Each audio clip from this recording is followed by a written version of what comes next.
Hello there. Today we are doing Thanksgiving, and many customers say to us, I just wish I knew what to do to my Thanksgiving table to make it really special.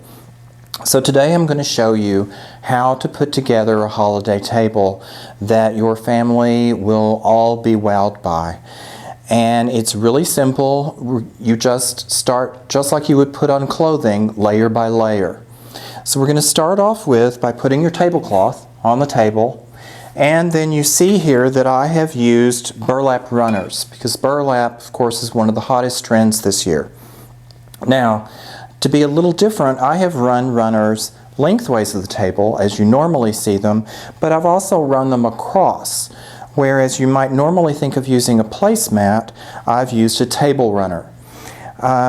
If you don't have enough table runners, let me show you one fast and easy way to create. The plastic mesh, which is also very popular this year, in the 21-inch width, if you merely take that, fold the cut end over so that you don't have any ragged ends to catch your clothing, and just gather that up. Bring it in tight.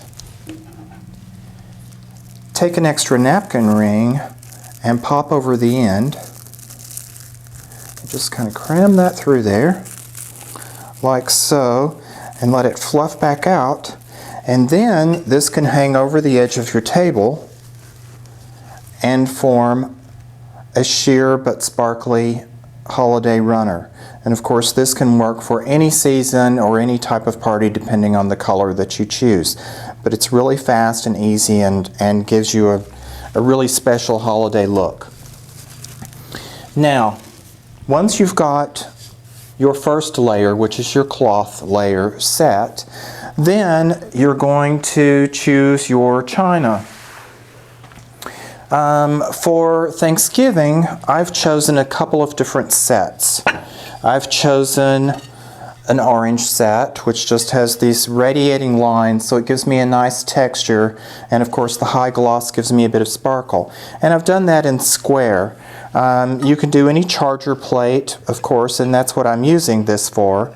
And then for the other serviceware, I've got this rubbed, almost Tuscan looking plate in earthenware, and that has some acorns and leaves on it, which of course carry out my fall theme.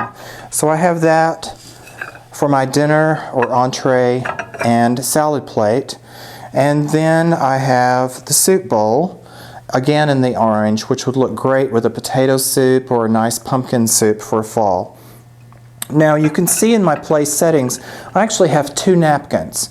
Myself, you may call me weird, but when I'm sitting eating, particularly if I'm dressed up, I like to have one napkin on my lap protecting my clothing and another napkin to wipe my mouth with. Because if you wipe your mouth, particularly if there's something with gravies or sauces, and then you lay that napkin back down on your lap, there's always the chance that you're going to put a stain on your dress or pants. So the one I have just folded nicely with a napkin ring gathered at the top. This still allows the napkin to lay out flat so you can put your silverware. And then the other one I've just simply gathered up and tucked in so that it creates sort of a floral type of look, gives you some more texture and flair to your table. Then just add your utensils, whatever glassware you need, whether it's wine, water, tea, and you're all set with your place settings. Now, the center of your table, of course, we always have servingware, which we have a few pieces here. Depending on whether you're serving off of a buffet or your table, you need more or less. But then after that, again, we have layers. You see that we've got lots of different heights going on, and that's what you want to do to make your table the most interesting. So the very next thing that I chose were these tall candlesticks. They're very open so that I can see through them. It doesn't obstruct anybody's view. But they also give me a great deal of height. If I had a chandelier in this dining room, then I'd move the candles farther apart, but otherwise that would help me step right on up and bring the eye on up to the ceiling, making the room appear larger. Then next, I chose these Mercury glass gourds and pumpkins, which are oversized. Now these are great to use in bookcases and things on their own throughout the year as sculptural pieces, but then for fall, bring them out and use them in groups to carry the season forth. I always like to do things that I might use in some everyday instances, and then go around and pull those to make the holiday special. So I've got 3 different sizes of those, and then I chose lanterns, again because there's nothing like candlelight to bring a holiday table to life. So I've got a couple of different shapes going on with those, and you can see here I've used a container as a riser just to give me a little more height on this. So I have a low, a medium, and a high. Then to add another little element, this is almost a little craft project, but terrariums are another thing that are really coming in strong since spring with the Earth and Green Planet movement.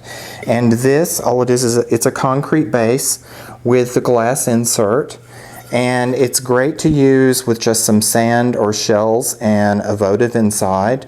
But for this I have used deer moss in a couple of colors, and I just mixed it together, put a layer of it in, put a small pumpkin, a couple of fall leaves, and some dried pods, and it makes a nice little holiday decoration.